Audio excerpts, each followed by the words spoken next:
Alright, I'm just out for a short walk this evening. I'm going to talk about one thing that comes up a lot. People ask me in my videos, and that's about ticks. You know, what do you do about ticks? How do you get yourself getting ticks? So, I told a couple of people I'm going to address that in a video, and I think that's going to be now. I'm not going to just talk about ticks. I'm going to talk about Lyme disease itself, because that's why people are concerned about ticks, is about the danger and the threat of getting Lyme disease. So I'm going to address that in this video as well as I'm walking along. I might get myself in trouble to some extent. You know, there's a lot of controversy about Lyme disease and how you can get it and how it's spread. I'm not an expert, I'm not a doctor or anything, but I'm going to give you what I have researched myself, because it is a concern. You know, if you watch my videos, I'm out in the woods all the time. You're going off trail, bushwhacking and stuff. So yeah, so I've done my research to see what I should be doing and what I can do to prevent it and how it's transmitted and things like that. So I think the big key is to educate yourself about ticks and Lyme disease. So I'm going to try and do some of that in this video. Of course, you should do your own research as well.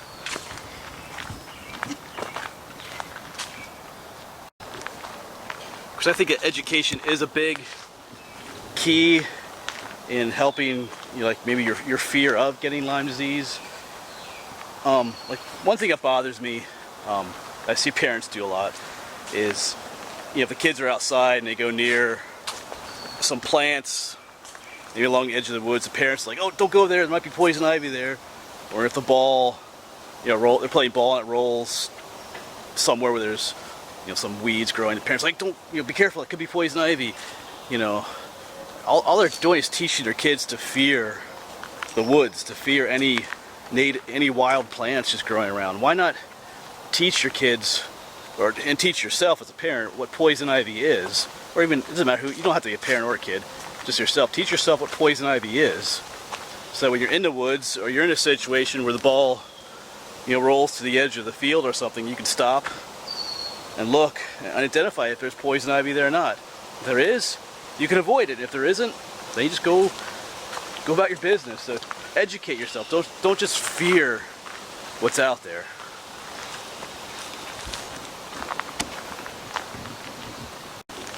And there is, unfortunately, a lot of misinformation, disinformation, and just outright falsehoods about Lyme disease and its spread and how it's transmitted to people. If you go online, there's all kinds of people saying seems like just like whatever they want to believe is happening, and it creates a lot of fear in people. So I'm going to try and address some of that. Some of it, I guess, you may not agree with everything I say, but, you know, do your own research. You know, first of all, the really only known transmitter of Lyme disease is the deer tick, or sometimes it's referred to as the black-legged tick. There are people that say that other ticks carry Lyme disease. Like we have wood ticks, they're often called dog ticks too, that they carry Lyme disease, that mosquitoes do, that spiders do. I think I read somewhere that someone said that birds carry Lyme disease. Basically, it's like everything in the woods carries Lyme disease, and you're going to get Lyme disease just by stepping out in the woods. Really, like I said, the only confirmed transmitter of Lyme disease is the deer tick.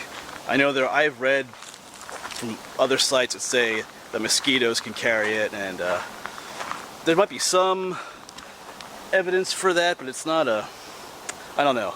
I'm going to talk about that a little bit later again, though.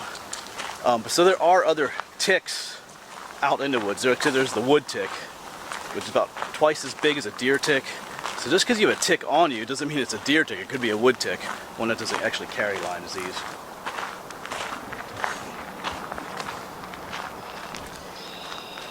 And a tick actually has to be on you for quite a bit of time for it to transmit the Lyme disease to you, if it actually has Lyme disease.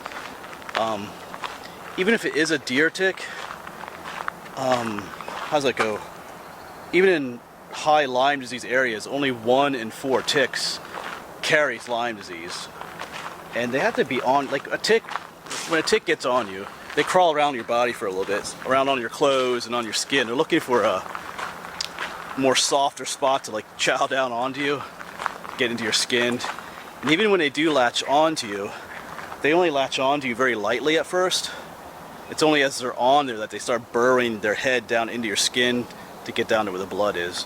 So if you get them off when they're at that stage where they're slightly attached, they're not really going to transmit. It's a lot less likely to transmit Lyme disease to you.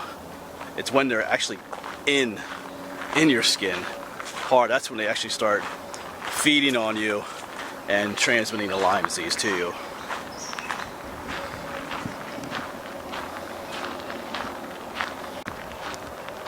So if you get them off in the early stages, you should most likely be okay.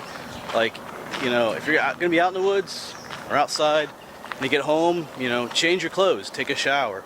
A lot of times they crawl around your clothes for a while looking for skin. So change your clothes, take a shower, because like I said, even if they're on their body, they're going to crawl around for a while. So if you take a shower, there's a good chance of just washing them off.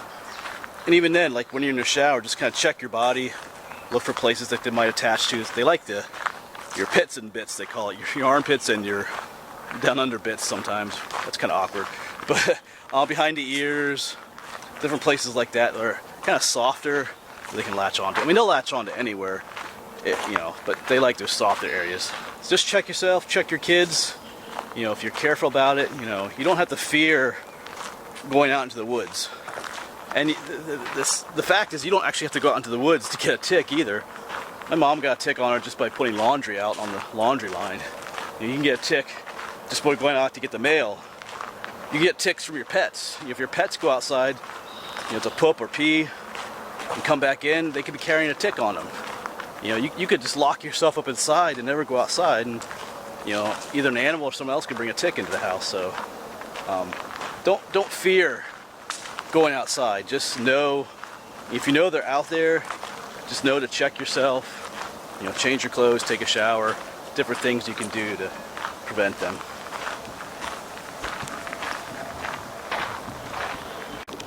You know, of course, you can also use bug spray, but some bug sprays are pretty almost poison themselves. Like that was that stuff called DEET. DEET's actually kind of not so good for you. The bugs don't like it, but I don't often wear bug spray. I find that it doesn't often help that much. I am planning on getting some more, like an organic bug spray that's more natural, uses natural plants and stuff. I haven't bought that yet, but I think I'm going to try that sometime. I don't like, yeah. Some of that other stuff I just don't feel comfortable spraying on me, but, you know, every now and then I do.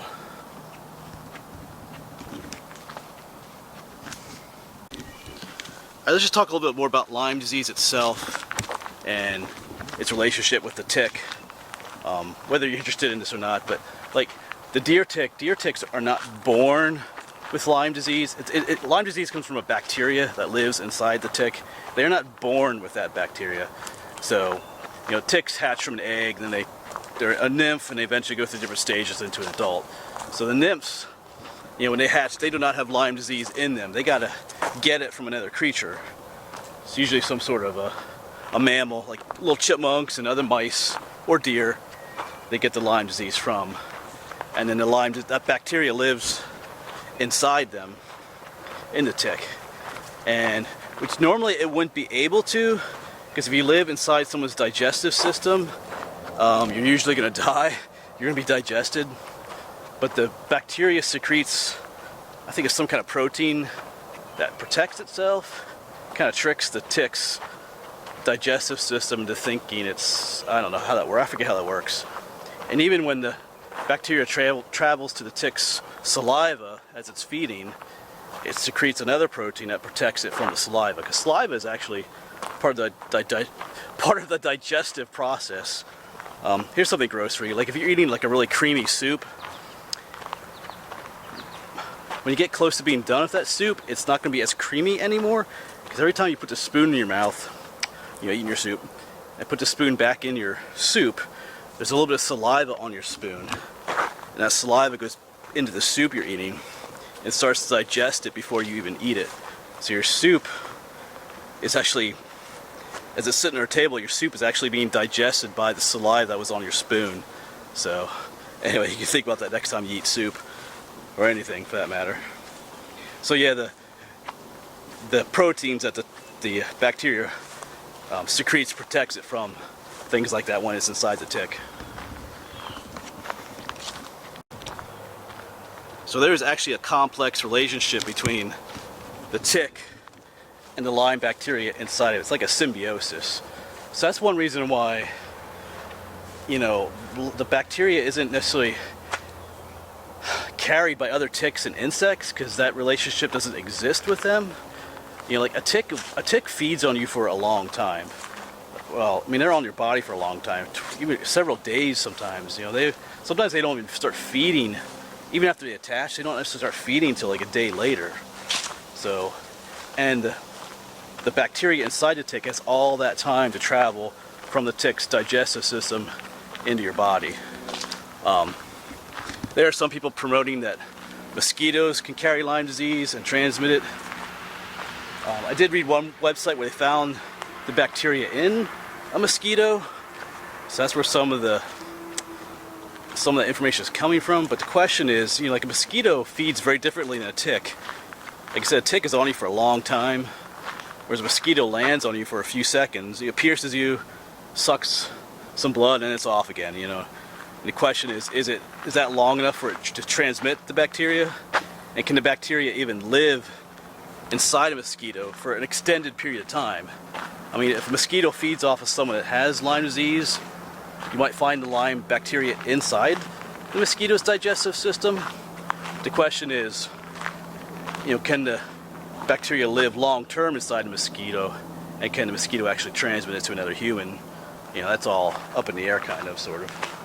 I mean, maybe they'll prove that it can in the future, but for now, you know, the reliable sources, you know, say otherwise. I know there's different thoughts on that, but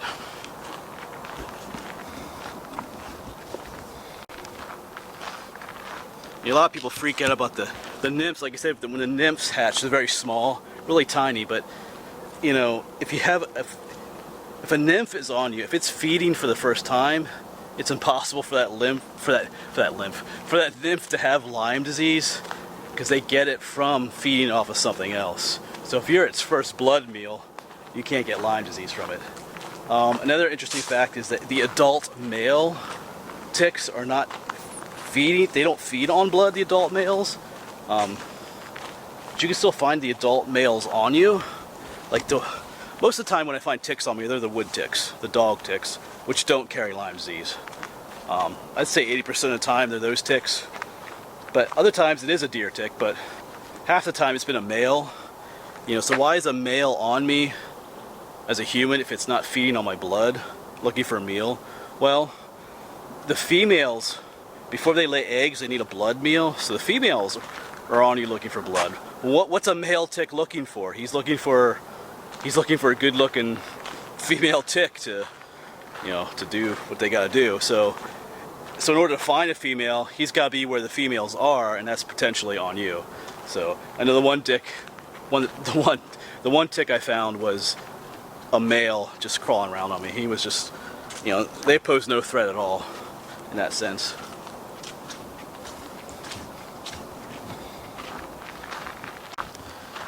And there are other issues too. You know, everybody's immune system is different and can handle, you know, Lyme disease differently. You know, some people, you know, get Lyme disease and don't even know it because their body handles it on its own. And there's different strains of Lyme disease too. I think there's like 15 different types of it. The bugs are coming out here. And there's different weaker strains and stronger strains. So if you get a weaker strain and have a strong immune system, you may never know that you had the Lyme disease bacteria in you.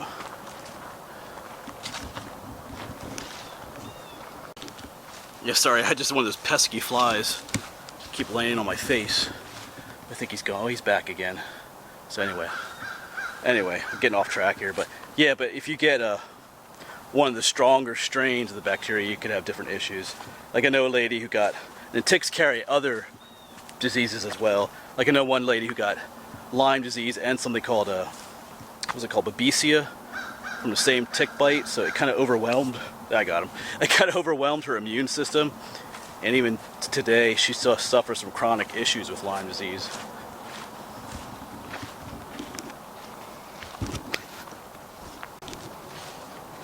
And even if you do get Lyme disease, you know, you should know what to look for. You know, they always talk about looking for the bullseye rash. Not everybody gets that though. But you know if there's a tick on you and you start getting flu-like symptoms and joint pain and stuff, well, there's a good chance you have the Lyme disease. But in its early stages, it is very treatable. So, yeah. So I mean, it's not like you get it and then your life is over. I mean, like for some people, it is a struggle. Like everybody's immune system is different. But I've also known a lot of people that have gotten Lyme disease, got it treated right away, and then they were fine after that. So, but you know, there are some people that have much greater issues though. But that's the way it is with any disease. There's some other things I want to mention about Lyme disease too. It could be a bit controversial. But Lyme disease was discovered in 1971 there's a town called Lyme, Connecticut. The doctor was noticing that a lot of his patients had kind of similar issues, and he did some research and he's the one that discovered it. That doesn't mean that Lyme disease came into existence in the early 70s. Lyme disease has probably been around for who knows how long, you know, thousands of years. But the problem with Lyme disease is it's a mimicker. It mimics other sicknesses. You know, you get it, it seems like you have the flu or a cold or you have arthritis or things like that. So it kind of mimics other diseases. So it wasn't really discovered until 1971. So it's probably been around for who knows how long. And along with that information, you'll read all the time, you read that, oh, Lyme disease is spreading. More and more people are getting it every year, blah, blah, blah, blah. It is true that there are more and more reported cases of Lyme disease every year, but that's not because, I don't think that Lyme disease is actually spreading, or that more and more people are getting it than ever before. But the reported cases of Lyme disease are increasing. And why is that? It was because, you know, back when Lyme disease was first discovered, no one really knew about it. And even going up into the 80s and 90s, a lot of doctors still didn't recognize its existence. And a lot of people didn't even know what it is. So people were not getting diagnosed with it and cases were not being reported. But nowadays, almost everyone knows about Lyme disease. They know what to look for, and doctors know what to look for. Most doctors acknowledge that it exists.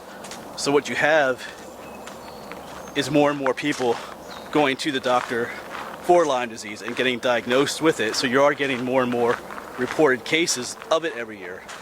Not because it's spreading, but because the information about it is spreading. And as that spreads, more people are aware of it, more people get properly diagnosed for it.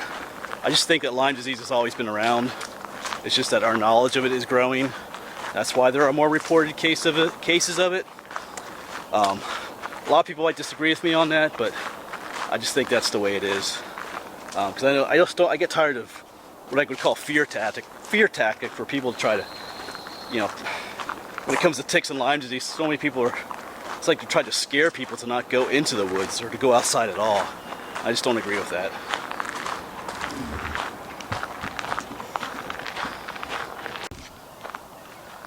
So the purpose of this video is not to treat ticks or Lyme disease lightly. I'm just trying to encourage you to not fear it as much as some people do. I know one guy told me he has an irrational fear of ticks, which I can understand. I just think if you know a danger is out there, you can prepare yourself for it and know what to look for. Like I said, there is a danger out there, so you shouldn't ignore it. But if you know what to do, what to look for, what to do, you'll be okay for the most part. Like I said, if you're gonna be out in the woods or out in the yard for a while, when you get home, change your clothes. That's one of the easy things you can do, because they're gonna crawl on your clothes first before they get on your skin. Not all the time, but most of the time. And then take a shower. It doesn't have to be a soapy, shampoo-y shower, but just a quick couple minute shower to wash any ticks off. If you're into bug spray, that can keep them away. And then just learn to check yourself too. Check your kids too.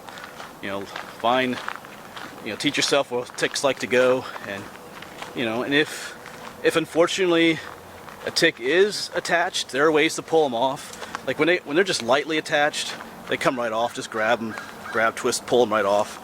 When they're more embedded in your skin, that can be more of a problem. I know I pulled one off and the head got left in my skin. I left it there. I mean, it got slightly infected, but my body got rid of it then. You could go to a doctor too. But if you start seeing after a tick bite, if you notice the signs of Lyme disease, go to a doctor. Go to a doctor right away. And they'll administer antibiotics. In a couple weeks you should be okay. Like I said, you should be okay, but there are people that react differently to Lyme disease though. And I also should say that there are tests out there for Lyme disease that they give. Sometimes those tests aren't terribly accurate.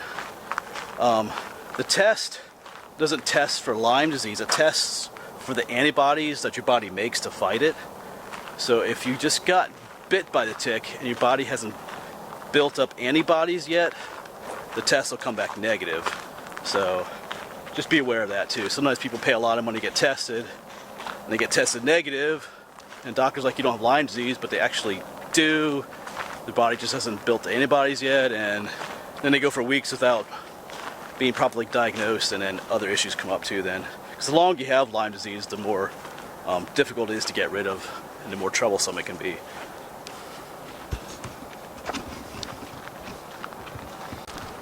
So anyway, get out there and enjoy the outdoors. Don't be afraid to go outside. Walking out here in the woods is a lot more safer than driving on the highway. You could die. Getting in the car and driving here was far more dangerous than me just walking on this path. There's a lot of things that are more dangerous than ticks and Lyme disease out there. So don't take it lightly, but at the same time, educate yourself. Learn what to do, and don't be afraid to come out here. All right, I hope you find this information helpful. Like I said, there are different opinions on some of the stuff I mentioned, but do your own research, look it up for yourself. All right, thanks for watching. I hope this helps to address some of the issues about ticks and Lyme disease. I don't find them to be too much of a concern. I do get them on me all the time. I just pull them off, or a lot of times they're crawling on my body. I just pick them off, crush them, whatever. So, all right, thanks for watching.